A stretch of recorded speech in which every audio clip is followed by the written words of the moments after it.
My wife said, "I'm taking a girls' spa trip to Miami this weekend. You're not invited." I replied, "Have a great time." Then her mom called me asking why I wasn't going with them on their couple's vacation.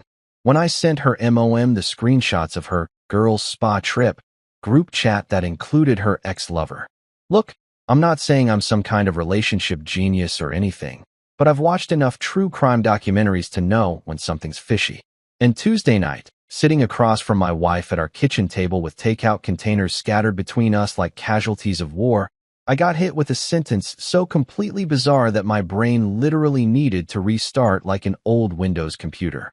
"I'm taking a girls' spa trip to Miami this weekend," Sabrina said, twirling lo mein around her fork like she was announcing what she'd had for lunch. Then came the kicker: "You're not invited." Now, here's the thing about that statement. It wasn't the words themselves that made my internal alarm system start blaring like a car dealership going out of business. It was the delivery.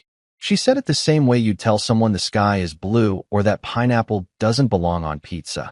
Just this completely casual, matter-of-fact tone that suggested this was the most normal thing in the entire world. No. "Hey honey, what do you think about me taking a trip?"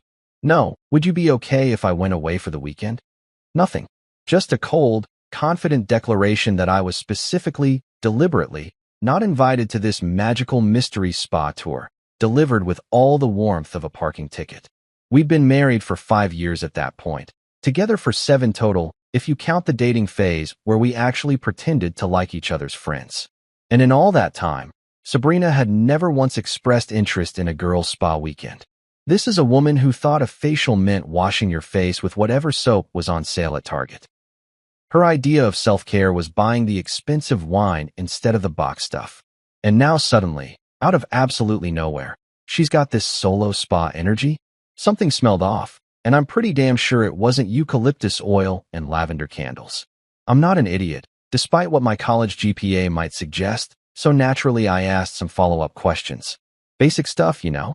Like who's going, where exactly in Miami, what spa, when's she leaving, when's she coming back? The kind of questions any normal human being would ask when their spouse announces a spontaneous trip to another state. And man, you'd think I'd asked her to explain quantum physics while juggling chainsaws based on her reaction. She rolled her eyes so hard I'm surprised they didn't get stuck facing her brain. Though given what happened later, I'm not convinced there was much up there to look at. "God, Owen, do I need your permission to breathe now?" she snapped, dropping her fork with this dramatic clatter that would have made a soap opera actress proud. "No," I said, trying to keep my voice level even though my bullshit detector was going absolutely haywire. Just wondering when the spa started requiring high heels and club dresses. Because yeah, I'd noticed her packing choices when I'd walked past the bedroom earlier. Unless there's some new spa treatment called "dress like you're hitting the nightclub at 2 a.m., something wasn't adding up. She didn't laugh. Shocking, I know. Instead, she gave me this look that could have frozen hell over, muttered something about me being controlling and paranoid, and went back to her phone. And here's where I probably should have pushed harder, should have demanded real answers, should have done that whole "we need to talk" thing that couples are supposed to do when trust starts cracking like cheap tile. But you know what? I was tired. Tired of the attitude, tired of the eye rolls, tired of feeling like I was walking on eggshells in my own damn house. So I did what any self-respecting guy would do when faced with a situation that screamed, "This is gonna blow up" in someone's face. I let her go. I smiled. One of those smiles people wear when they're about to watch fireworks from what they hope is a safe distance, and said, "Have a great time, babe." The rest of the week was actually pretty peaceful, if I'm being honest. She was busy packing and texting and doing whatever mysterious pre-trip stuff she was doing, and I was content to binge-watch my shows without commentary about how murder documentaries are depressing. She left Friday morning with a suitcase that looked like she was moving to Miami permanently rather than going for a weekend spa retreat. Gave me a quick peck on the cheek that felt about as genuine as a politician's promise, and bounced out the door with an "I'll text you when I land" that we both knew she probably wouldn't follow through on. I spent Friday night doing absolutely nothing productive. Ordered pizza, drank beer, watched 3 episodes of that new true crime series about the guy who faked his own death. It was glorious. Saturday morning rolled around, and I was living my best temporary bachelor life, sitting on the couch in my boxers, working through a bowl of cereal that was definitely more sugar than grain, and watching another documentary about financial fraud. This is what peak male happiness looks like, folks. No drama, no attitude, just me, my frosted flakes, and learning about people who embezzled millions from their companies. And then my phone rang. Not a text, not an email, an actual phone call, which in this day and age basically means someone died or something's gone catastrophically wrong. I looked at the screen and saw it was Linda, Sabrina's mom. And for a split second, I had that panic moment of, oh God, what happened? But when I answered, she was cheerful as Sunday morning sunshine, which somehow made what came next even worse. Hey, sweetheart. She chirped, using that mom voice that usually preceded questions about grandchildren we weren't having. Just checking what time you two are landing today. I've got the beach house all stocked up with wine and snacks, and Frank picked up that craft beer you like. I nearly inhaled my spoon.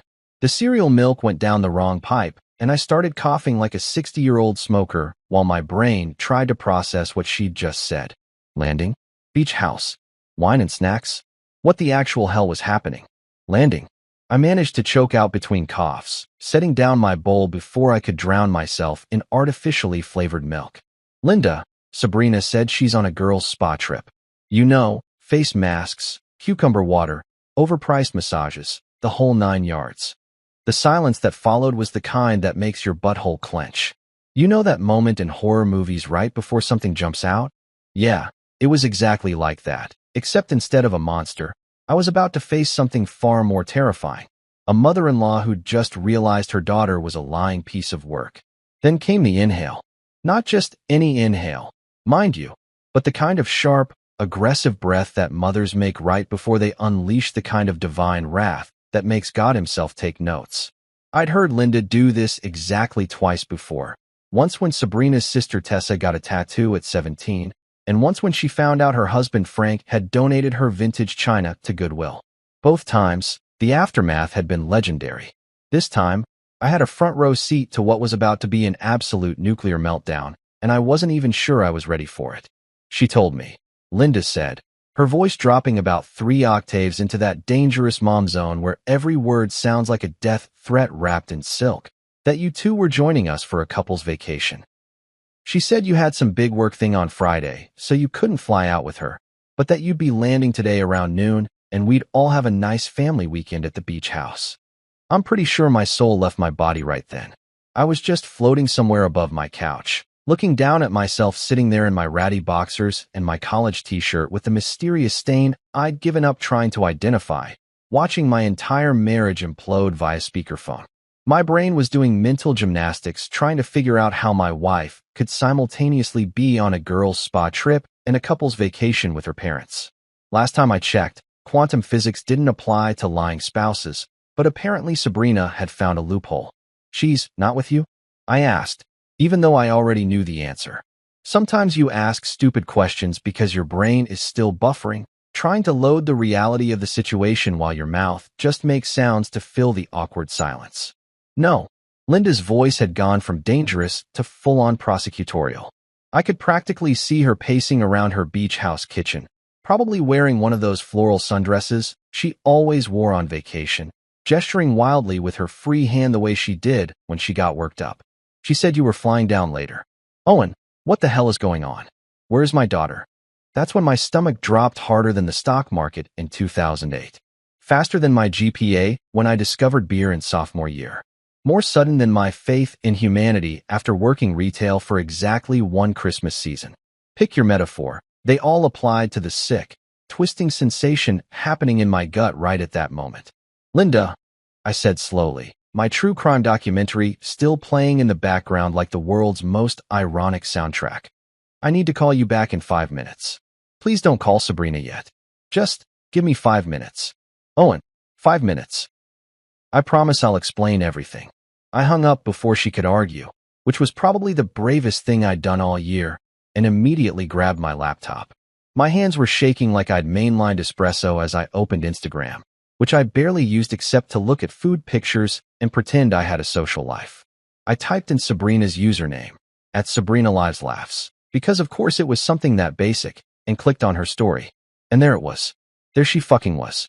My wife, My supposedly at a spa getting pampered wife, in all her cheating glory, posted for the entire world to see because apparently she thought I was too stupid to check social media. The first story was a boomerang, because nothing says, "I'm a lying cheat," quite like a boomerang, of a champagne glass clinking against another champagne glass. Fancy place too, with those floor-to-ceiling windows that showed the Miami skyline glittering in the background. The kind of place that doesn't serve cucumber water and provide fluffy robes. I tapped to the next story, my heart pounding so hard I could hear it over the sound of the TV. This one was a selfie, and Jesus Christ, if I'd had any doubt before, it evaporated faster than my respect for her. Sabrina was wearing this tight black dress that I'd never seen before. Must have been a special purchase for her special trip, with her hair all done up and makeup that definitely wasn't spa retreat casual. She had that fake candid smile, you know the one, where they're trying to look like they're not posing, but you can tell they took about 40 shots to get the right angle. But that wasn't even the worst part. Oh no, the worst part was the arm. There was definitely a man's arm around her waist, visible just enough in the edge of the frame that you knew it was intentional, like she wanted people to know she was with someone, but was playing coy about who. And on that arm, visible as day, was a tattoo. Not just any tattoo.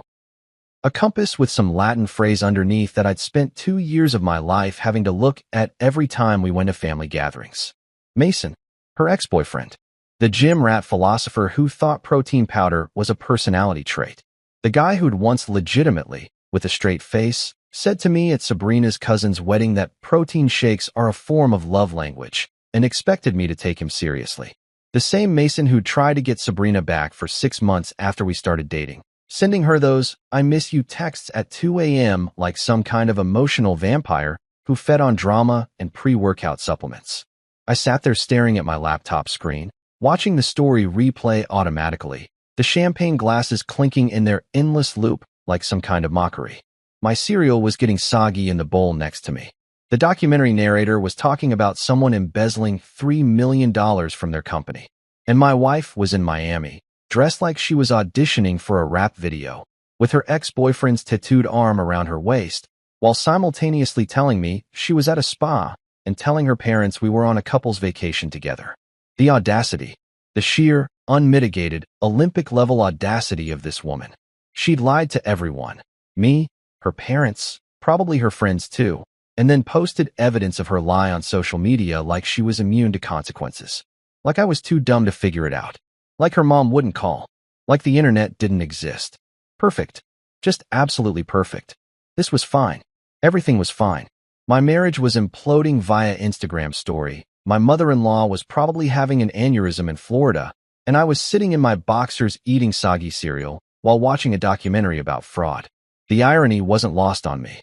I picked up my phone to call Linda back, my hand still shaking, but now for a completely different reason. That initial shock was wearing off, and underneath it? Oh man, underneath it was something that felt a lot like cold, calculated anger mixed with the kind of clarity you only get when someone shows you exactly who they are and you finally believe them. This was going to be one hell of a phone call. I called Linda back, and before I could even get a full sentence out, she was already in full interrogation mode. "Owen Michael Patterson, you tell me what's happening right now, or so help me God." "Linda, I'm sending you screenshots," I interrupted, pulling up the Instagram stories again and taking rapid-fire photos with my phone like I was documenting a crime scene. Which, let's be honest, I kind of was. "Check your messages.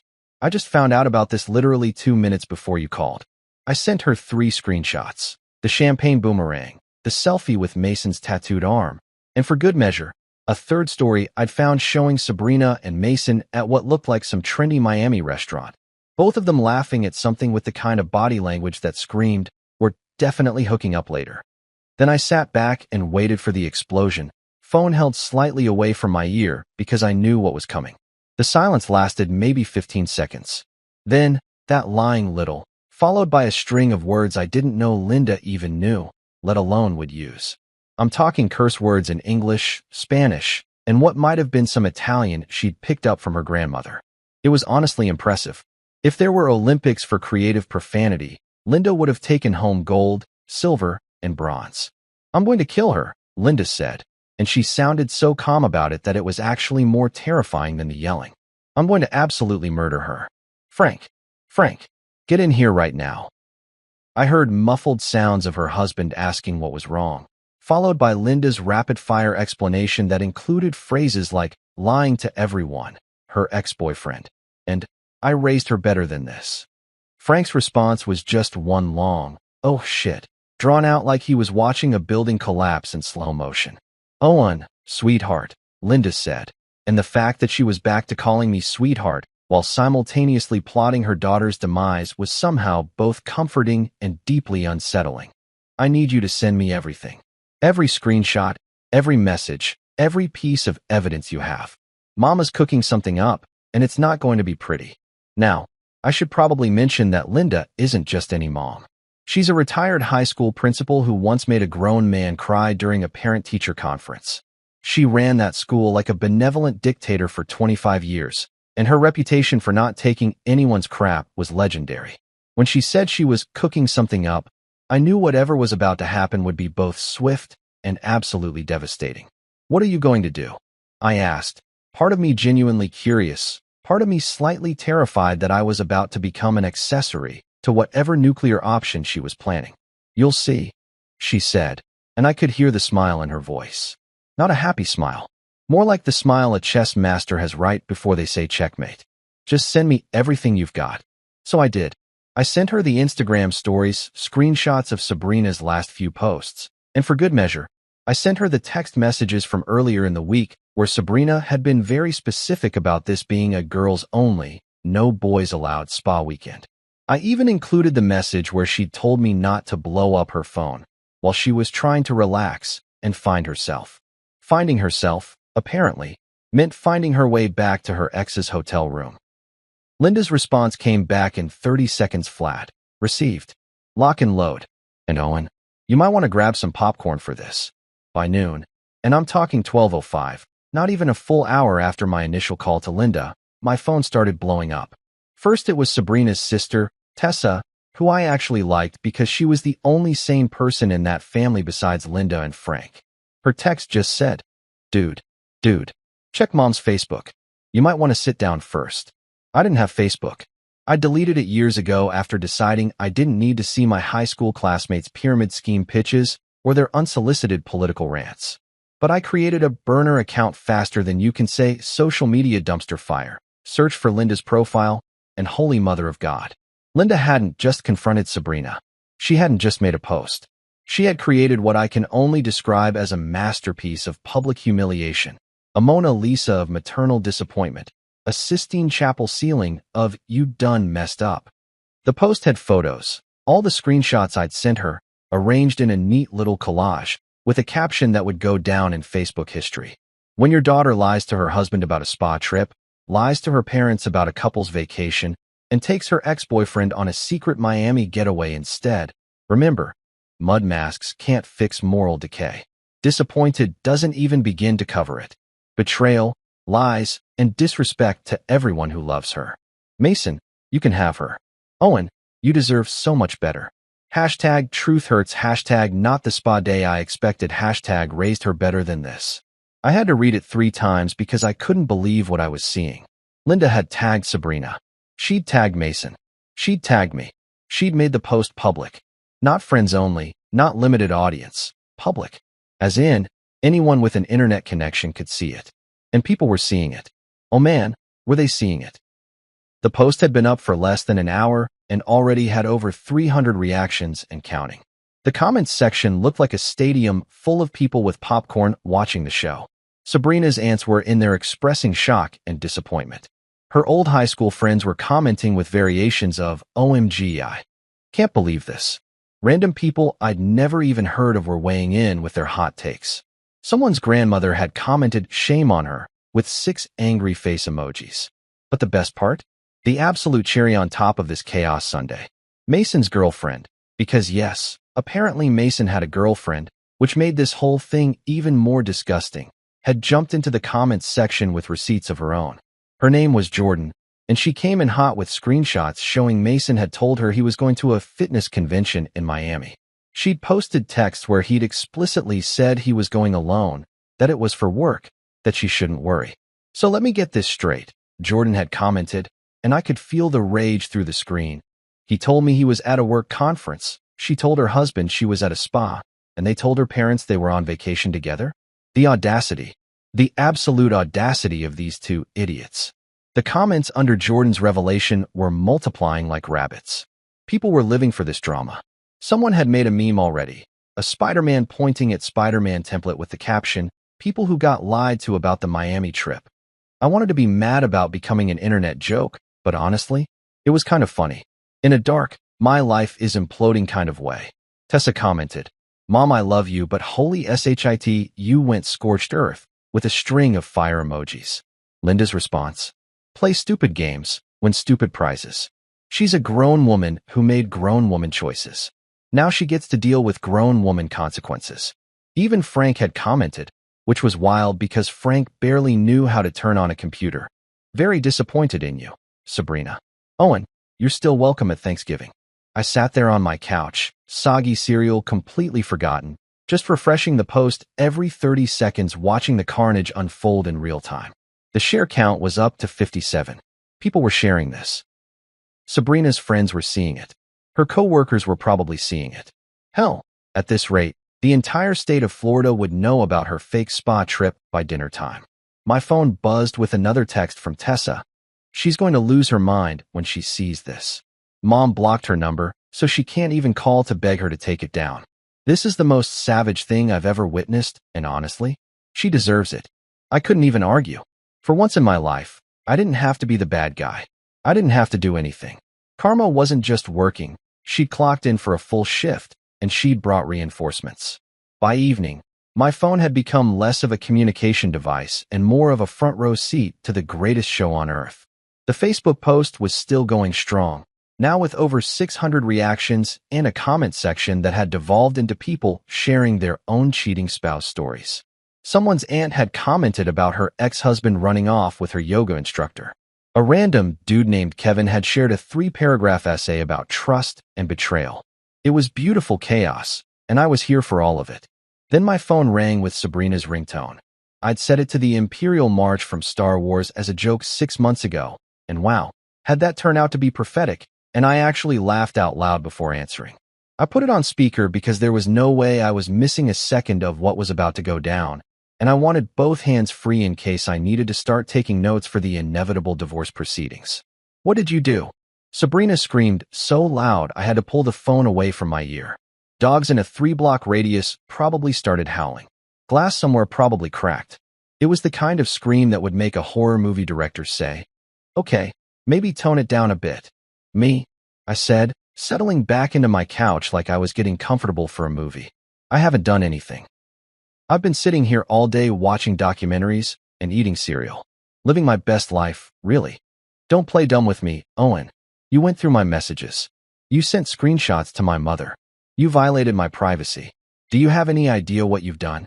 The audacity, and I cannot stress this enough, the sheer, unfiltered, weapons-grade audacity of this woman never ceased to amaze me. Here she was, caught red-handed with her ex-boyfriend in Miami after lying to literally everyone in her life. And somehow, I was the villain in this story. It was like watching someone set their own house on fire and then getting mad at the neighbor for calling 911. "Funny how you skipped right over the lying and cheating part," I said, examining my fingernails like I was bored. And honestly, I kind of was. The shock had worn off. The anger had settled into this cold, calm clarity, and now I was just watching her dig her own grave with the determination of someone who'd bought a really expensive shovel and was determined to get her money's worth. "I didn't cheat," she shrieked, and I could hear Miami traffic in the background. She was probably pacing around outside whatever hotel she and Mason were staying at, probably drawing stares from tourists who were getting way more entertainment than they'd paid for. "Mason and I are just friends. We ran into each other and decided to hang out. That's not cheating. Right? Right?" I said, nodding even though she couldn't see me. "You just happened to run into your ex-boyfriend in Miami. The same Miami you specifically traveled to. The same ex-boyfriend whose arm was around your waist in your Instagram story. The same guy you're wearing a club dress for at what looks like a very romantic dinner. Total coincidence. I'm sure that kind of thing happens all the time. You're twisting everything. God, you're so controlling. You've always been jealous of Mason. I actually laughed at that one. Jealous of Mason? The guy who tried to sell me on his cryptocurrency investment scheme at Christmas dinner? The guy who posted gym selfies with captions like grinding for greatness and no days off, just gains? That Mason? Sure, Sabrina. I'm super jealous of a guy whose entire personality is protein powder and inspirational quotes he found on Instagram.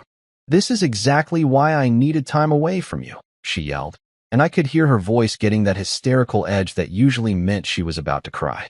Not real crying. Mind you, the tactical kind she deployed when logic wasn't working and she needed to switch strategies. You're suffocating me. You're always questioning me. You never trust me. Well, gee, I wonder why, I said dryly. It's almost like you lied about where you were going, who you were with, and what you were doing. But sure, I'm the problem for noticing. I can't believe you sent those screenshots to my mother. Do you have any idea what you've done to my reputation? She posted everything on Facebook. Facebook, Owen. Everyone I know has seen it. My coworkers, my friends, my entire family. You've ruined my life. No, sweetheart, I said, and I made sure to put extra emphasis on the sarcasm in that pet name. You ruined your own life. I just had a conversation with your mother. She's the one who decided to go full nuclear option on social media. And honestly, can you blame her? You lied to her face. Told her we were coming down for a couple's vacation while you were actually hooking up with your ex. That's not on me. That's all you. You could have stopped her. You could have told her not to post it. I sat up a little straighter at that one, because the sheer delusion was actually impressive. Oh, so now I'm supposed to protect you from the consequences of your own actions? That's rich. Let me get this straight. You want me to lie to your mother to cover up your lies about lying? Do you hear yourself right now? There was a pause, and I could hear her breathing heavily on the other end. In the background, I heard a male voice say, "Babe, just hang up." And I had to bite back another laugh because Mason was there, listening to this whole thing, probably realizing he'd hitched his wagon to the Titanic and the iceberg was dead ahead. You've ruined my trip, Sabrina wailed. And yep, there were the tactical tears right on schedule. I came here to relax and find myself, and you've made it a nightmare. Oh, I'm so sorry, I said, laying the sarcasm on thick enough to spread on toast. Did your couple's retreat with Mason not include a getting caught package? That's usually an add-on. You should complain to the hotel. I hate you, she screamed. I hate you so much. You're a terrible husband. You've never supported me. All you do is judge me and make me feel bad about myself. Sabrina, the only person making you feel bad about yourself is you. I'm just sitting here eating cereal and answering phone calls. You're the one who decided to lie to everyone. Take your ex-boyfriend to Miami and then post about it on Instagram like you were immune to consequences. That's not me being a terrible husband. That's you being a terrible person. She made this sound that was half scream, half sob, the audio equivalent of a toddler throwing themselves on the floor of a grocery store because mom said no to candy. You know what? Fine. Keep the apartment. Keep everything. I don't need you. I don't need any of you. Mason and I are going to. You're going to what? I interrupted. Run away together? Start a new life? Babe, Mason's girlfriend already posted screenshots of him planning this trip behind her back. He's about to be just as homeless as you are. You two can get a cardboard box together. Very romantic. His girlfriend doesn't understand him like I do. And there it was. The delusion had reached critical mass.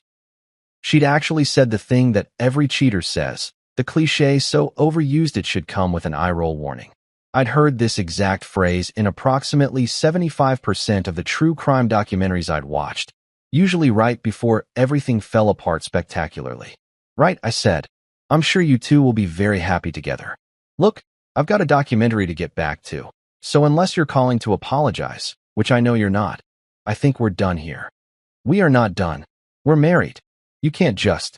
Actually, funny thing about that, I said, standing up and walking to the kitchen to finally throw away my cereal bowl that had been sitting there for way too long.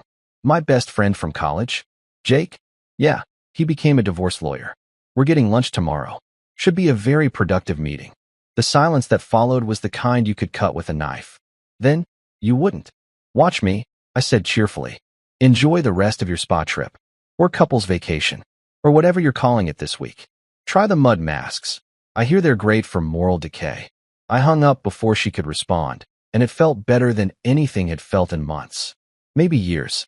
That cold clarity I'd been feeling all day, it had crystallized into something sharper, cleaner.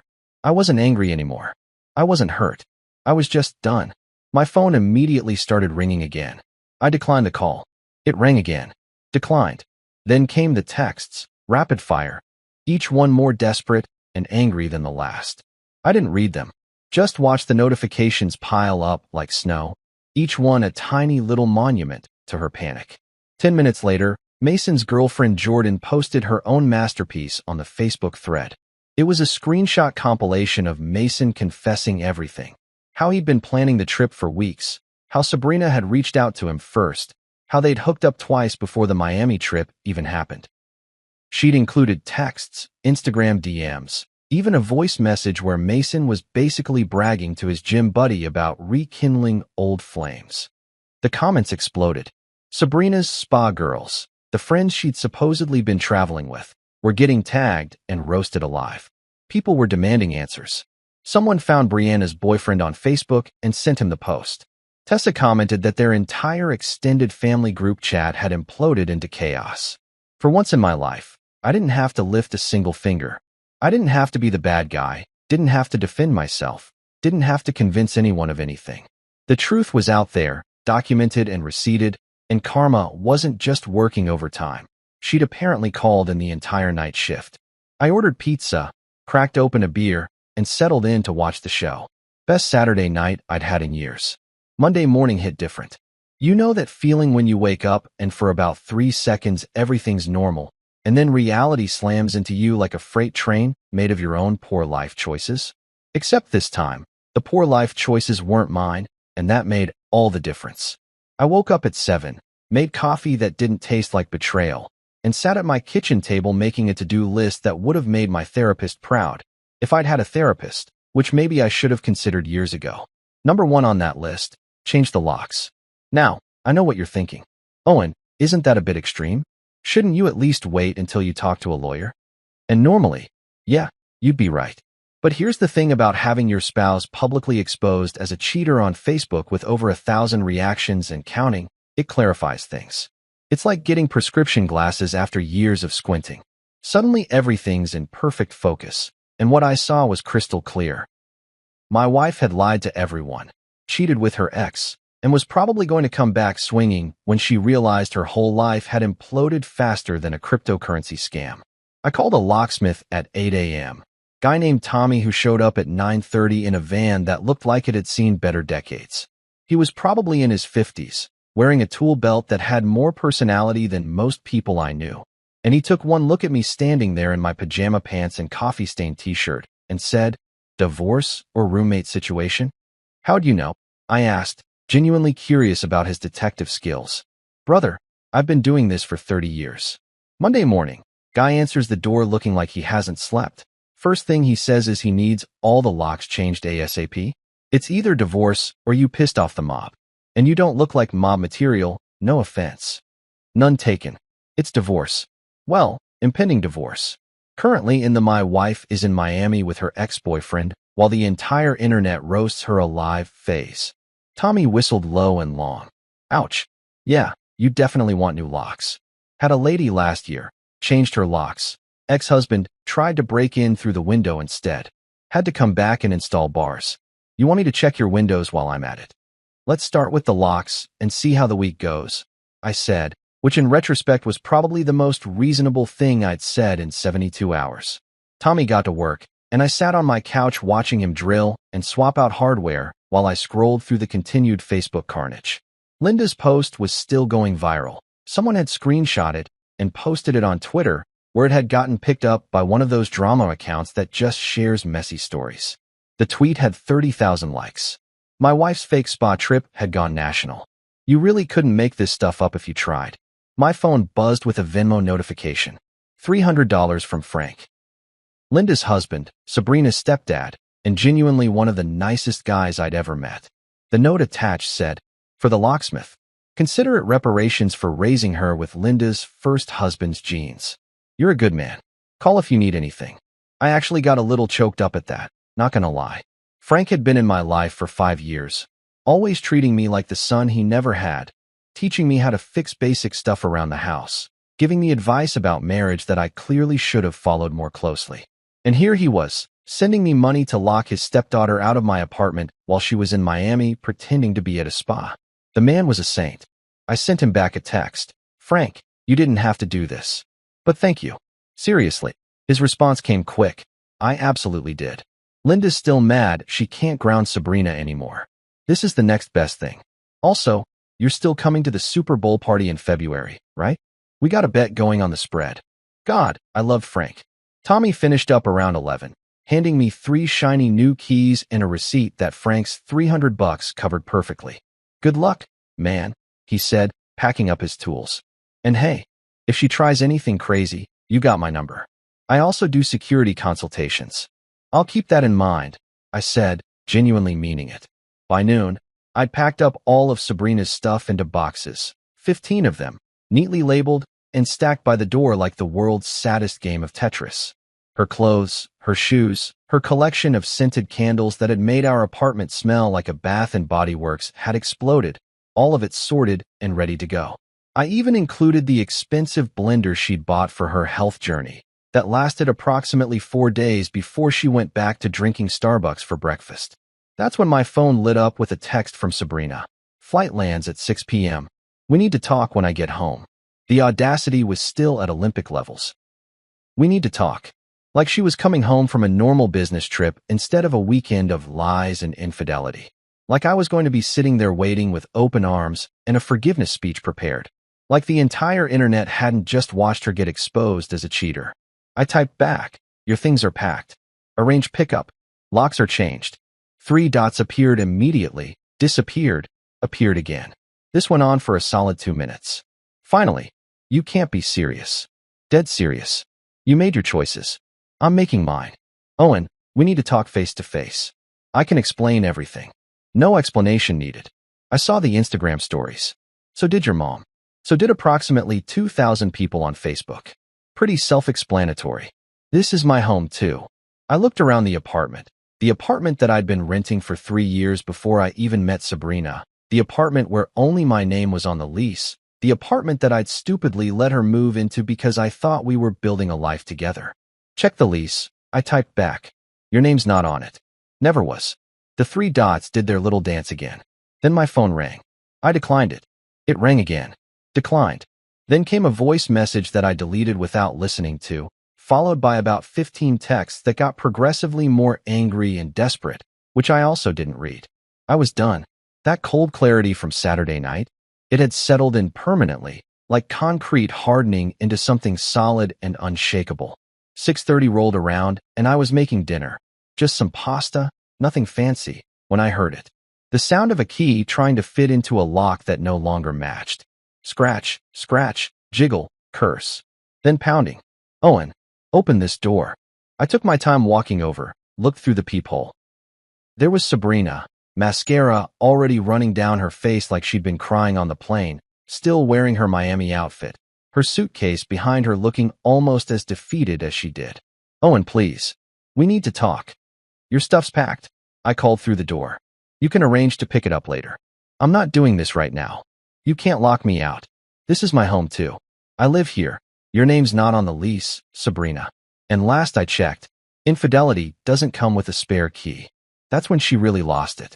The pounding got louder, more frantic. She was full-on wailing now, the kind of public breakdown that makes neighbors peek through their blinds. Mrs. Chun from 3B cracked her door open, took one look at the situation, and quickly closed it again. Even she knew this was a mess not worth getting involved in. I'm calling the police. Sabrina screamed. Go ahead. I called back, returning to my pasta because at this point, what else was I going to do? Let it overcook? I'd lost a wife. I wasn't about to lose dinner too. 10 minutes later, just enough time for me to drain the pasta and start on my sauce. There was a knock at the door. More professional this time. I looked through the peephole and saw 2 officers, one looking bored, one looking like he'd already figured out what kind of call this was. I opened the door. Evening, officers. Sir, we got a call about a domestic dispute, the bored one said, already sounding like he wanted to be literally anywhere else. Not really a dispute, I said. My wife, soon-to-be ex-wife, is upset that I changed the locks after she spent the weekend in Miami with her ex-boyfriend. Her name's not on the lease. I've got her stuff packed and ready for pickup. That's about it. Sabrina pushed forward. He's throwing me out. This is my home. He can't just kick me out. The officer who'd been quiet pulled out a notepad. Ma'am, do you have any documentation showing this is your legal residence? Mail with your name at this address. Anything. I live here. My stuff is here. Was here. I corrected. It's in boxes now. Ready whenever you want to pick it up. Sir, can we see the lease? The board officer asked. I pulled it up on my phone. I'd gotten a digital copy years ago because I'm not a total mess, and showed it to him. One name. Mine. The officer looked at it. Looked at Sabrina. Sighed the sigh of a man who'd seen this exact scenario play out 100 times. Ma'am, this is a civil matter. The lease is in his name. Legally, he has the right to deny you entry. He glanced at me. Sir, she is entitled to collect her belongings. They're packed and ready, I said. She's welcome to take them whenever she wants. With supervision. He can't do this. Sabrina wailed. I have nowhere to go. The second officer, the one with the notepad, finally spoke up. His voice was dry as desert sand. Ma'am, respectfully, it seems like you threw yourself out. In Miami. I had to bite my lip to keep from laughing. The officer's comment hung in the air like the world's most perfect punchline, and I watched Sabrina's face go through about 17 different emotions in the span of 3 seconds. Shock, rage, indignation, more rage, a brief flicker of embarrassment, and then right back to rage because apparently that was her default setting now. The board officer was trying really hard not to smile, and honestly, I respected his professionalism because I was barely keeping it together myself. That's not. You can't just, Sabrina sputtered, pointing at the officer like he'd personally betrayed her by understanding basic cause and effect. This is police harassment. I'm being discriminated against. Ma'am, the notepad officer said, his patience clearly wearing thinner than gas station toilet paper. Discrimination requires a protected class. Cheated on spouse isn't one of them. You can collect your belongings at a mutually agreed upon time, or you can pursue this through civil court. Those are your options. Sabrina looked at me, mascara tracks making her look like a raccoon who'd had a really bad day, and I could see her cycling through her usual manipulation tactics. The tears had already failed. The righteous indignation wasn't landing. She was running out of plays, and we all knew it. Owen, please, she said, switching to the soft voice she used when she wanted something. Can we just talk? 5 minutes. I can explain everything. No, I said simply. Because you know what? I didn't need 5 minutes of her explaining how it wasn't what it looked like, or how Mason was just a friend, or how I was overreacting. I'd seen the Instagram stories. I'd seen her mother's Facebook post. I'd seen Mason's girlfriend's receipts. The entire internet had seen everything. There was nothing left to explain. Your things will be available for pickup tomorrow between 2 and 4 p.m., I continued. Bring someone to help you carry them. Don't bring Mason. Don't come alone. And definitely don't try using any keys you might have made copies of, because they won't work anymore. The board officer nodded approvingly. That sounds reasonable. Ma'am, I suggest you make arrangements. Sabrina opened her mouth like she was about to launch into another tirade, but the notepad officer cut her off. Ma'am, if you continue to cause a disturbance, we'll have to cite you for disturbing the peace. I suggest you leave the premises and handle this through proper channels. And that's how my wife ended up being escorted away from what used to be our apartment by 2 cops who looked like they'd rather be literally anywhere else. She grabbed her suitcase with the kind of dramatic flair usually reserved for soap operas, shot me a look that could have melted steel, and stomped off down the hallway while the officers followed at a respectful distance to make sure she actually left the building. Mrs. Chun cracked her door open again as they passed. I gave her a little wave. She gave me a thumbs up. I liked Mrs. Chun. I closed my door, locked it with my shiny new lock, and went back to my pasta, which was honestly still pretty good despite the interruption. I ate dinner in peace, watching some mindless cooking show where nobody was cheating on anyone, and the only drama was whether the souffle would rise. It was perfect. Around 8 p.m., I got a text from Linda. Frank just told me about the police. Please tell me you're okay. I'm great, I texted back. Eating pasta, watching cooking shows, living my best drama-free life. How are you guys? Sabrina showed up here about an hour ago, currently sobbing on our couch in her airport outfit. I told her she should have thought about accommodation before she went to Miami. Frank's in the garage organizing tools, which is code for avoiding the drama. I actually laughed out loud at that. Smart man. Tell him I said hi. Will do. Owen, I just want you to know, you handled this exactly right. I'm proud of you. You're too good for her. You always have been. Coming from Linda, that meant something. She wasn't the type to blow smoke or say things just to be nice. If Linda said you handled something right, you handled it right. Thanks, Linda. That means a lot. Anytime, sweetheart. Now I have to go deal with the drama queen on my couch. She's already threatened to sue me for emotional abuse for the Facebook post. Her father and I are thinking about framing that threat. Meanwhile, back in the digital Thunderdome, Sabrina had apparently decided that getting humiliated in person wasn't enough. She needed to take her show back to Instagram. I found out because Tessa texted me. Dude, check her stories. She's lost her damn mind. I opened Instagram with the kind of morbid curiosity you have when passing a car accident, and holy shit, Tessa wasn't exaggerating. Sabrina had posted a series of stories that could only be described as a masterclass in playing the victim. There she was, filmed in what I assumed was her parents' guest room, eyes red and puffy, makeup completely destroyed, talking directly to the camera like she was testifying in court. I just want everyone to know, she said, her voice doing that shaky thing that's supposed to make you feel sorry for her, that I'm a survivor of emotional manipulation and control. My husband has locked me out of my own home. He's turned my family against me, all because I wanted to take a weekend for myself to focus on my mental health. The mental gymnastics were Olympic level.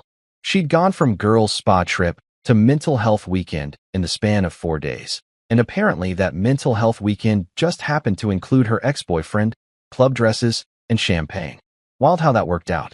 But here's where it got really good, the comment section. Because the internet was not having it. The first comment was from someone named it Reality Check Queen. Girl, didn't you literally post stories with your ex? We all saw them before you deleted them. The screenshots are eternal. Another one from Adramala McQueen. Self-care doesn't mean taking care of other people's boyfriends, babe. Someone named at Truthbombum wrote, your own mother exposed you on Facebook with receipts. Receipts. Maybe focus less on your mental health weekend and more on your moral health crisis. Even worse for Sabrina, her spa friends, the ones who were supposedly on this girl's trip with her, were getting absolutely torched in their own comment sections. Brianna, who'd apparently been covering for Sabrina, had been dumped by her boyfriend of 3 years after he found out she'd lied for her. She'd posted her own sob story about how friendship sometimes means protecting your girls, and the internet had collectively responded with friendship doesn't mean being an accomplice to cheating, you absolute doorknob. Tessa's husband had apparently sat her down for what she described as the most uncomfortable conversation of my life, where he'd asked point blank if she'd known about Mason. She'd sworn she didn't. And I actually believed her, because Tessa had always been the straight shooter of the family, but it had still caused a massive fight about loyalty and honesty that she was probably going to be dealing with for months. The real cherry on top of this chaos Sunday, though? Mason. Oh man, Mason's life had imploded faster than a cheap tent in a hurricane. His girlfriend Jordan hadn't just broken up with him. She'd posted a TikTok about the whole situation that had gone viral. Like, actually viral. 2 million views viral. She'd done this whole comedy sketch about signs your boyfriend is trash, using their actual text messages as props, and it was objectively hilarious. She'd even put together a PowerPoint presentation of red flags she'd ignored, complete with transition effects and everything. Mason had tried to defend himself in her comments, which was possibly the dumbest move he could have made. He'd written this long paragraph about how the situation is more complicated than it seems, and sometimes you have to follow your heart even if it hurts people, and basically every cliché line that cheaters use when they get caught. The internet had eaten him alive. Someone had even made a meme out of his gym selfies with the caption, when you're strong enough to lift weights, but not strong enough to be faithful. But the absolute best part? Mason's roommate had kicked him out, posted it on Twitter and everything. To the dude who's been sleeping on my couch for the past week. Your share of the rent is due. You're not on the lease, and I'm tired of your protein shake containers everywhere. You got 48 hours to find a new place. Hashtag get out, hashtag not my problem. So now Mason was homeless too, which meant both he and Sabrina were basically in the same boat. A boat that was rapidly sinking and on fire, and also somehow full of scorpions. The poetic justice was so perfect it almost felt scripted. I scrolled through more comments on Sabrina's Instagram, each one more savage than the last. Someone had even found her LinkedIn and left a review on her company's page about employing people with questionable character, which was probably going too far, but also absolutely none of my business. The digital mob had taken over, and I was just sitting on my couch with my pasta, watching it all unfold like the world's messiest reality show. My phone buzzed with another text from Tessa.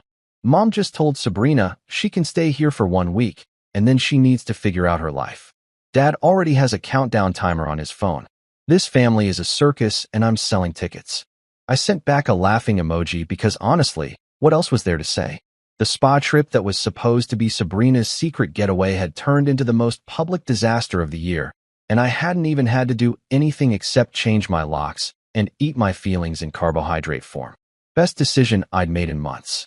Tuesday afternoon rolled around with the kind of beautiful, mundane energy I hadn't felt in years. No drama, no crying, no wife trying to gaslight me into thinking up was down and cheating was actually finding herself. Just me, my coffee, and a true crime podcast about a guy who'd embezzled money from a children's charity.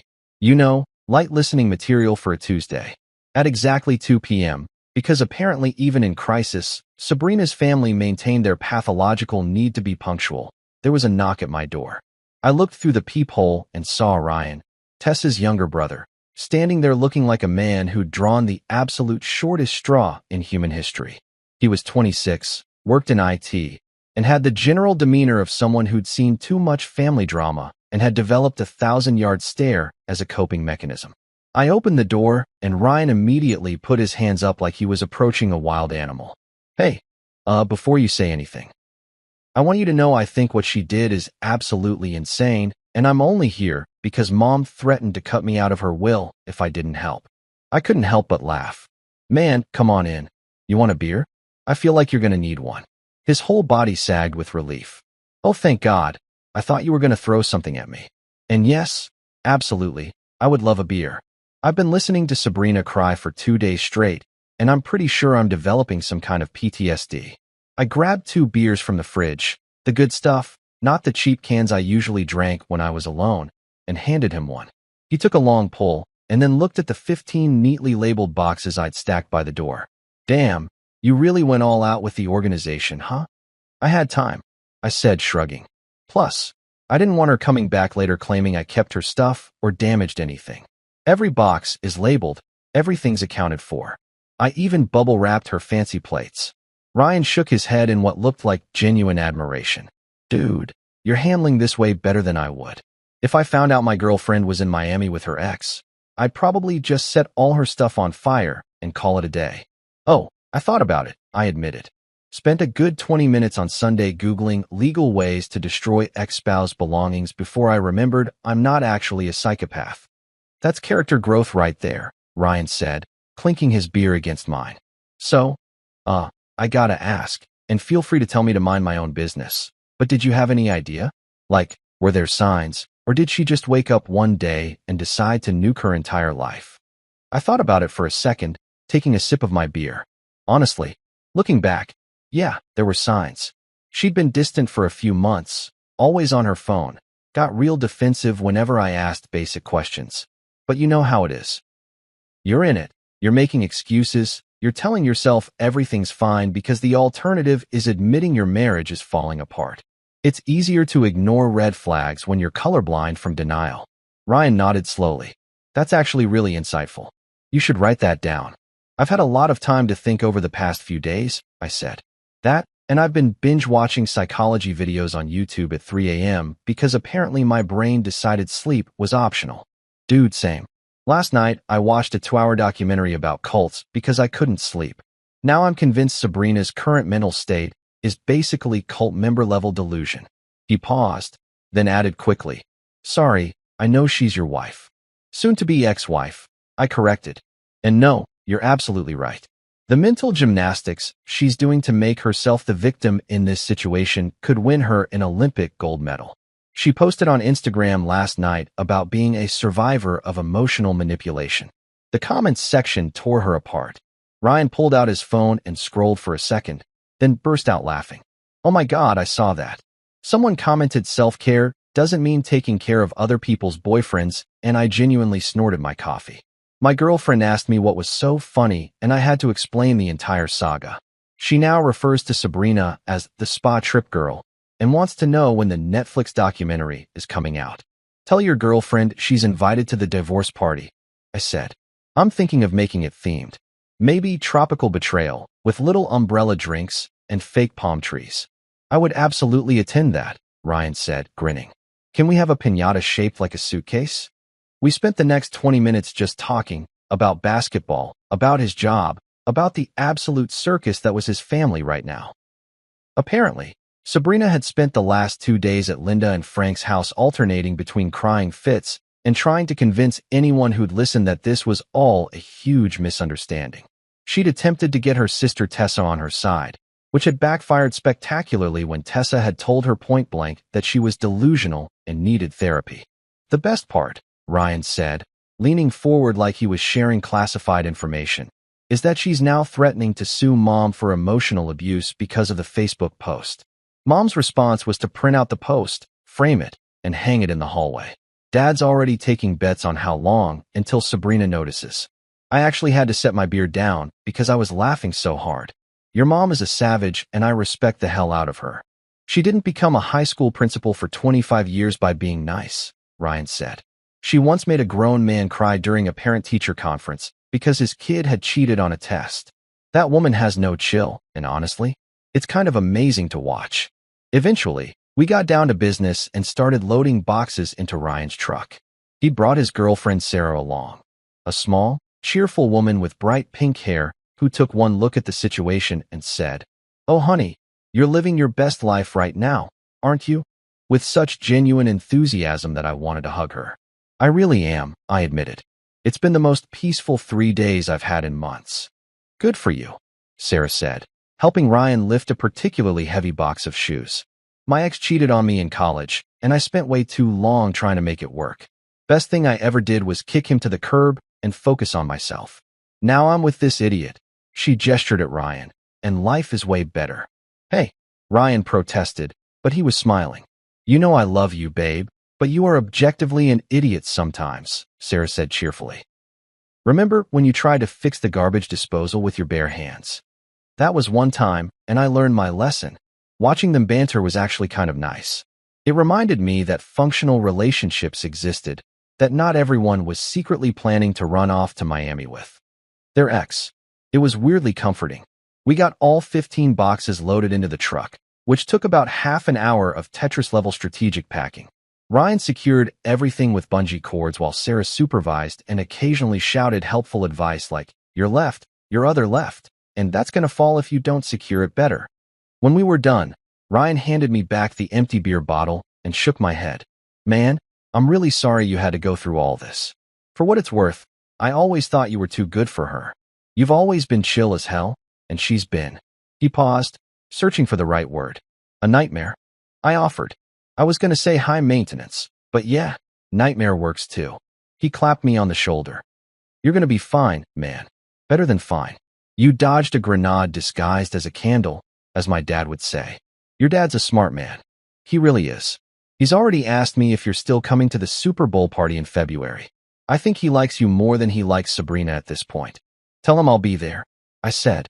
"Wouldn't miss it." Sarah gave me a quick hug before they left. "Stay strong, drink water, and remember that the best revenge is living well and also maybe getting a really good lawyer." "I've got the lawyer covered," I assured her. "Lunch with him tomorrow." "Perfect. Make sure he's a shark.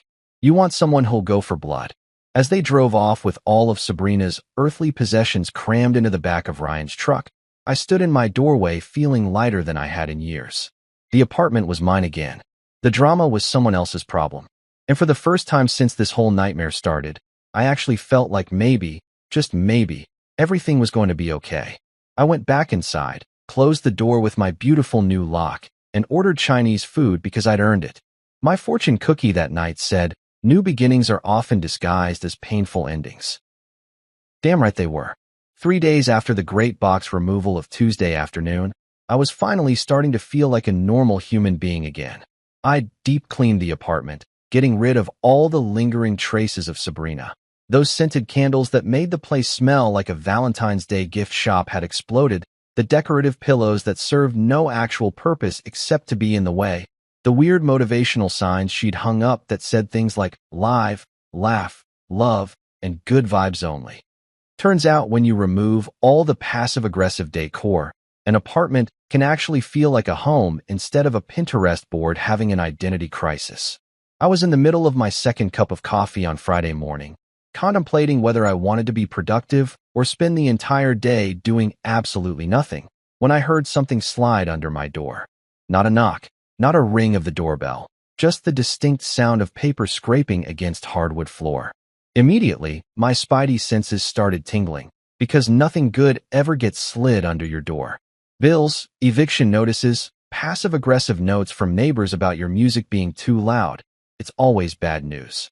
I walked over and picked up what turned out to be an envelope. A fancy one, too. The kind you get at those overpriced stationery stores where a pack of cards costs more than a meal at a decent restaurant. My name was written on the front in Sabrina's handwriting, all curly and dramatic, like she was addressing an invitation to a royal wedding instead of delivering what I could only assume was going to be another exercise in mental gymnastics. I should have thrown it away right then. Should have tossed it in the trash without opening it, made myself breakfast, and gone about my day. But you know what? Curiosity killed the cat, and apparently I was feeling feline. I opened it. Dear Owen. It started, and I already knew this was going to be good in the worst possible way. I've had a lot of time to think over the past few days, and I want you to know that I understand you're upset. What happened in Miami was a misunderstanding that got blown completely out of proportion. Mason and I are just friends. We always have been. When I ran into him at the airport, completely by chance, I swear, we decided it would be nice to catch up. The girls encouraged me to lie about the spa trip because they thought you'd overreact. Which, let's be honest, you did. I had to stop reading for a second because I was pretty sure my brain was having an aneurysm. She ran into him at the airport by chance. The airport in Miami? The city she specifically flew to? And somehow this chance encounter resulted in club dresses, champagne, and his arm around her waist in Instagram stories? The math wasn't mathing, as the kids say. I kept reading, my coffee getting cold on the counter because I was too invested in this absolute masterpiece of delusion. I know the Instagram posts looked bad, but you have to understand, we were just having fun. There was nothing romantic about it. Mason was going through a tough time with Jordan, and I was there as a friend. Yes, I should have been more transparent with you, and for that, I apologize. But the way you've handled this has been completely over the top. Changing the locks? Really, Owen? That was cruel and unnecessary. Cruel and unnecessary. Let that sink in for a moment. I changed the locks after she lied to me, her parents, and everyone else about her whereabouts so she could hook up with her ex-boyfriend in Miami. And somehow, I was the one being cruel and unnecessary. The audacity was reaching levels previously thought impossible by modern science. But wait, it got better. Oh, it got so much better. I'm willing to forgive you for everything. The locks, the way you turned my family against me, sharing those private Instagram stories with my mother. I know you were hurt and you acted out of emotion, and I can understand that. If you're willing to work on us, I'm willing to put this behind us and move forward. We can go to couples therapy. We can rebuild the trust. But you have to meet me halfway here, Owen. You have to be willing to admit that you overreacted and that your actions were just as hurtful as mine. I literally had to sit down. Not because I was emotional or upset, but because I was laughing so hard that my legs stopped working properly. She was willing to forgive me. The woman who had orchestrated a multi-layered lie involving fake spa trips and secret vacations, who had posted photographic evidence of her infidelity on social media, who had gaslit everyone in her life, including her own mother. That woman was willing to forgive me for the crime of changing my locks and having common sense. All I'm asking for is a chance to explain everything in person, the letter continued. We've been together for 7 years, married for 5. That has to count for something, right? We've built a life together. We have history. I think we owe it to ourselves to at least try to work through this. I know you still love me, Owen. I can feel it. And I still love you, despite everything that's happened. Let's not throw away everything we've built over one mistake. One mistake. She'd called this whole circus one mistake, like she'd accidentally ordered the wrong coffee at Starbucks instead of planning and executing an elaborate scheme that would make Ocean's 11 look like amateur hour. The entire letter was a masterclass in rewriting history, a PhD thesis in deflection, a goddamn Pulitzer Prize-worthy piece of fiction masquerading as an apology. The letter ended with, "Please call me. Let's talk like adults. I'm staying at mom and dad's, but that situation is temporary and honestly pretty uncomfortable. I miss you. I miss us. Love, Sabrina." I read the whole thing 3 times, each read-through making me laugh harder than the last. By the 3rd time, I had tears streaming down my face from the sheer absurdity of it all. She'd really sat down, probably at Linda and Frank's kitchen table, and written this thinking it would work. Thinking I'd read it and have some kind of epiphany like, oh, you know what? She's right. I did overreact by not wanting my wife to sleep with her ex-boyfriend. How silly of me. I took a photo of the letter, because this needed to be documented for posterity, and sent it to Linda with the caption, "Got mail today? You're going to want to sit down for this." Her reply came back in under a minute. "Oh, for the love of, what now?" I sent her the full text of the letter, typing it out word for word because she deserved to experience the full audacity in all its glory. Then I waited, watching those 3 little dots appear and disappear as Linda presumably tried to find words adequate to express her reaction. Finally, her response came through. She got that audacity from her grandmother. May it rest in pieces. "Owen, I am so sorry. I don't know what happened to the daughter I raised, but clearly she got knocked on the head somewhere and all common sense fell out. Please tell me you're not actually considering this insanity." Not even for a second, I texted back. "I'm mostly just impressed by the mental gymnastics. This could be an Olympic sport. She'd get a 10 from all the judges." Frank's reading it now? He just said, and I quote, "That girl couldn't find reality if it slapped her in the face with a GPS and a roadmap." He also wants to know if you're still coming to the Super Bowl party because he's got money riding on you being there. "Wouldn't miss it," I replied. "I'll bring beer and common sense, 2 things apparently in short supply around here."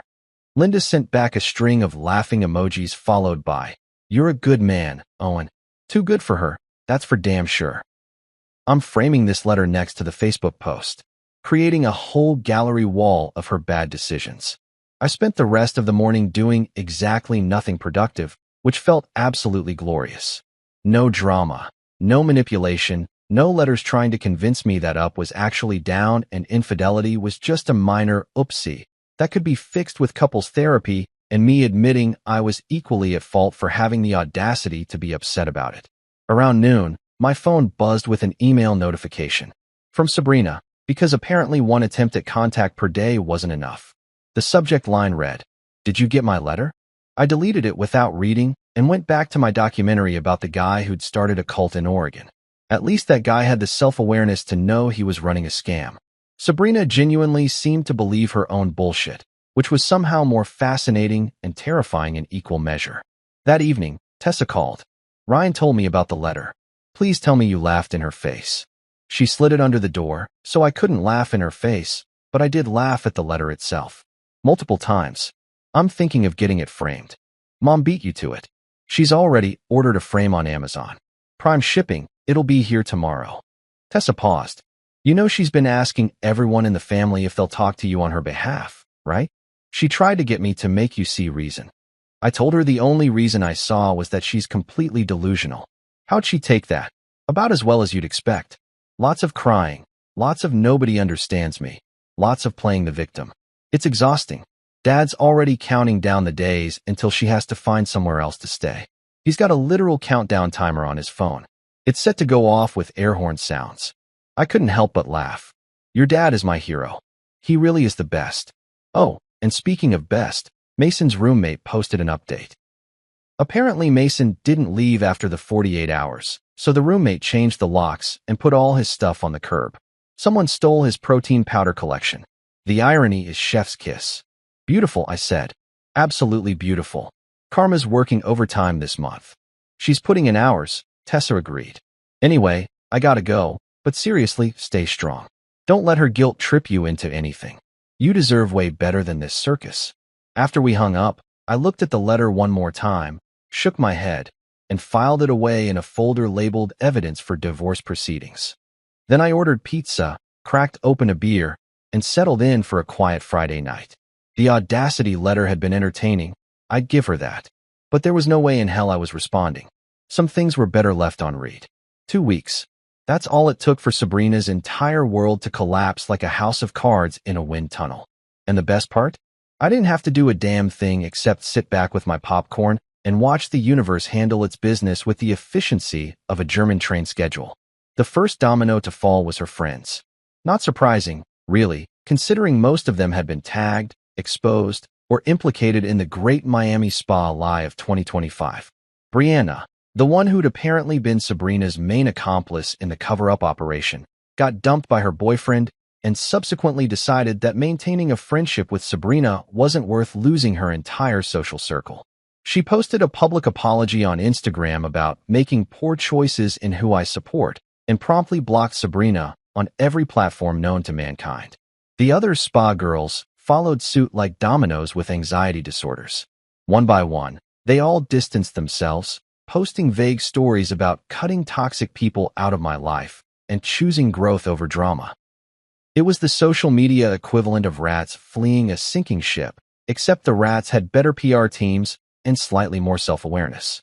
Tessa kept me updated on the fallout because apparently watching her sister's life implode was better entertainment than anything Netflix had to offer. She tried calling Brianna like 15 times yesterday. Tessa told me over the phone one afternoon. Brianna finally answered and told her to lose her number. Then she blocked her. Sabrina spent the next 2 hours crying in Mom's bathroom. Dad's thinking about installing a time limit on bathroom usage. Frank's really committed to that countdown timer thing, huh? Oh, he's thriving. He's extended it now. Got a whole app that tracks how many days until she has to leave. He checks it like 3 times a day. Mom says it's petty. I say it's hilarious. But the friend exodus was just the appetizer in this 5-course meal of consequences. The main course came when Sabrina got fired from her job at that marketing firm downtown. The one she was always complaining about, but never actually quit because the pay was decent and the health insurance was solid. Apparently, she'd shown up late multiple times during that first week back from Miami, which already had her on thin ice with her boss. But the real nail in the coffin was when she had a complete emotional breakdown in the break room on a Tuesday afternoon. Like, full-on sobbing, hyperventilating, couldn't form coherent sentences breakdown. In front of clients who were there for a meeting. Important clients. The kind who bring in 6-figure contracts and don't appreciate their pitch presentation being interrupted by someone wailing about how nobody understands her pain. Her boss. A woman named Patricia who I'd met exactly once at a company holiday party and who had struck me as the type who'd fire her own grandmother if quarterly numbers dipped, called her into her office that same day. 15 minutes later, Sabrina was packing her desk while security watched to make sure she didn't steal any office supplies. The petty part of me hoped she at least grabbed some good pens on the way out. She came home with a cardboard box of her stuff. Linda told me when she called with the update. Crying about wrongful termination and hostile work environments. I asked her if crying in front of clients counted as hostile to the work environment. She didn't appreciate that question.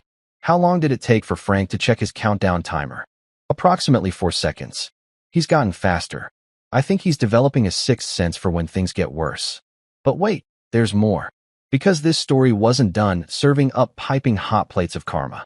Mason, the protein shake philosopher, the gym rat with a vocabulary consisting primarily of gains and grind, apparently decided that having Sabrina crash at his place wasn't the romantic reunion she'd probably fantasized about during those Miami nights. According to Ryan, who heard it from Mason's ex-roommate, who posted about it on Twitter because apparently everyone involved in this circus had zero concept of privacy, Mason let Sabrina stay exactly one night before his current roommate. The one who'd already kicked him out once and reluctantly let him come back, threatened to evict them both. Turns out landlords frown upon unauthorized tenants, especially when said unauthorized tenant spends most of her time crying loudly enough to disturb the neighbors. Mason, in a shocking display of self-preservation that I didn't know he was capable of, chose his housing situation over his rekindled romance. He told Sabrina she needed to find somewhere else to stay. Drove her to a motel on the outskirts of town, One of those pay-by-the-week places with flickering neon signs and questionable stains on everything. And pieced out so fast, he probably left skid marks. The motel's called the Sunset Lodge. Tessa informed me, barely containing her laughter. I looked it up on Google. It has 2.3 stars, and the reviews mention bedbugs. Multiple reviews. Like, it's a recurring theme. Jesus, I said, though I wasn't sure if I felt bad or if this was just the natural conclusion to making spectacularly bad life choices. Don't feel bad, Tessa said, reading my mind. She did this to herself. Every single part of it. She could have just not cheated on you. She could have just not lied to everyone. She could have made literally any other choice at any point in this process. But no, she went full speed ahead into the iceberg, and now she's mad that the ship is sinking. The Sunset Lodge era lasted about a week before things got even more desperate. I know this because on a random Thursday afternoon, I got an email. Not a text, not a phone call. An email, which somehow made it even more pathetic. The subject line read, Business proposal. Business proposal. Like we were colleagues discussing a merger instead of estranged spouses in the middle of a divorce that she'd caused by making decisions that would make a reality TV producer say, okay, that's too much drama. Let's dial it back. I opened it against my better judgment, and oh man, was it a journey. Owen. It started, no dear, no hi. Just my name like she was writing a memo. I hope this email finds you well. I wanted to reach out regarding a financial matter. As you know, the past few weeks have been incredibly difficult for me.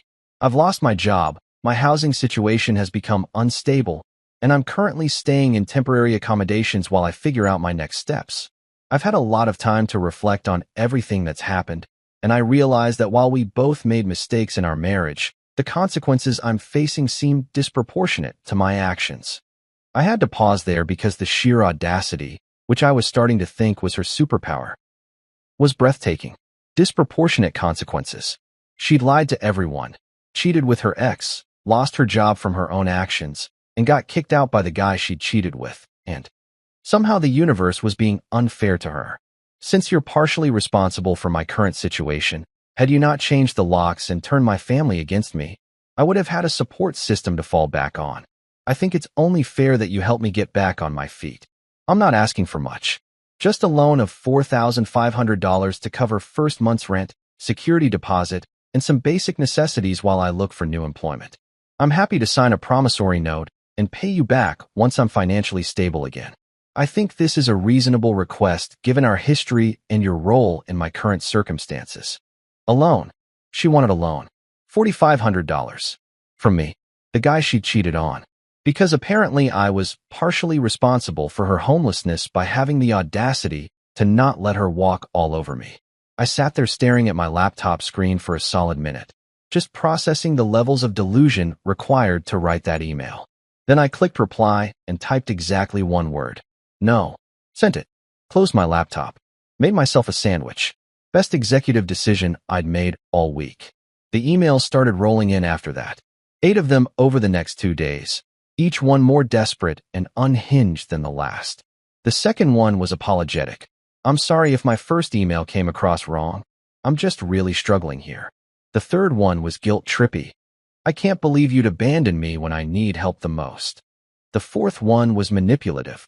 Remember when you said you'd always be there for me? By the fifth email, she'd moved into threats. If you don't help me, I'll have no choice but to pursue legal action for spousal support and emotional distress. The sixth one claimed she'd already talked to a lawyer who said she had a very strong case. The seventh one said she'd be forced to tell everyone about what a terrible husband I'd been. I didn't read past number 3. Just watched the notifications pile up like digital garbage and felt absolutely nothing except maybe a mild sense of relief that I'd gotten out when I did. Later that day, my phone rang with Frank's number. I answered to the sound of him laughing so hard he was wheezing. Owen, he managed between gasps. Owen, you gotta. She just. Deep breaths, Frank. What happened? She asked us for money. More wheezing laughter. $4,500. Said it was for basic necessities and that we owed her because we destroyed her reputation with the Facebook post. I couldn't help but laugh along with him. Let me guess, Linda had thoughts? Oh, buddy, Linda had more than thoughts. She told Sabrina, and I quote, You can apply for a loan at the Bank of Reality, where the interest rate is your own consequences and the collateral is personal accountability. Frank, I love your wife. So do I, man. So do I. Anyway, the countdown timer is at 3 days now. I'm thinking about throwing a party when it hits 0. You're invited.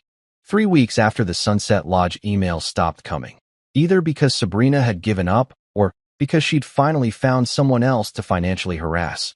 I woke up one Saturday morning and realized something profound. I was actually, genuinely, no bullshit happy. Not the fake, everything's fine, happy you tell your coworkers when they ask how you're doing. Not the, I'm totally over it, happy you perform on social media. Real, authentic, wake up and don't immediately want to go back to sleep happy. The apartment looked completely different now, and I mean that in the best possible way. Those floral curtains Sabrina had insisted on, the ones that made the place look like a grandmother's sitting room had exploded, were gone, replaced with blackout blinds that actually served a purpose beyond aesthetic. The decorative pillows that existed solely to be thrown on the floor every night had been donated to Goodwill, along with most of the other useless decor she'd accumulated. And the piece de resistance? I'd bought myself a recliner. A big, comfortable, unapologetically masculine recliner that screamed single-man freedom in a voice that could be heard from space. I'd redecorated the whole place on a budget that would make IKEA proud, turning it from couple's apartment trying too hard to look like a magazine spread into actual human man lives here and enjoys it. Sports posters went up. My gaming setup came out of the closet where it had been banished. I bought a coffee table that was designed for function rather than Instagram photos. It was glorious. Linda called me mid-morning while I was making breakfast, actual breakfast, not just grabbing whatever was quickest because I was running late for something. Owen, sweetie, I wanted to invite you for Thanksgiving. We're doing the whole family thing at the beach house, and before you say anything, Sabrina will not be there. Frank and I made that very clear. I smiled at the phone, genuinely touched. Linda, I really appreciate that, but I think I'm going to sit this one out. Nothing personal. I just think maybe this year I need a drama-free holiday, you know? I completely understand, she said, and I could hear the warmth in her voice. But the offer stands. You're always welcome, Owen. Always. You were the best thing that ever happened to that girl, and she was too stupid to see it. Thanks, Linda. That means a lot. Really. And Owen, Frank wants me to remind you about the Super Bowl party in February. He's already got your chair picked out. Not next to where Sabrina would be sitting, obviously, because again, she's not invited. I laughed. Tell Frank I wouldn't miss it for the world. After we hung up, I decided to do something I hadn't done in years. I went to a bookstore. An actual physical bookstore, not Amazon, not an e-reader, a real store with real books and that specific smell that somehow makes you feel smarter just by walking through the door. The place was called Chapter and Verse, this cozy little independent shop downtown that had somehow survived the digital apocalypse through sheer determination and really good coffee. I was browsing the mystery section because apparently my true crime obsession extended to fiction now, when I literally bumped into someone reaching for the same book. She was about my age, with dark curly hair pulled back in a messy bun, wearing glasses and a sweatshirt from a university I didn't recognize, and when she looked up at me, she had this smile that was genuinely warm instead of that practiced customer service smile most people defaulted to. Sorry, we both said at the same time, then laughed. You go ahead, I said, gesturing to the book. Some detective novel I'd heard was good. No, you were here first, she insisted.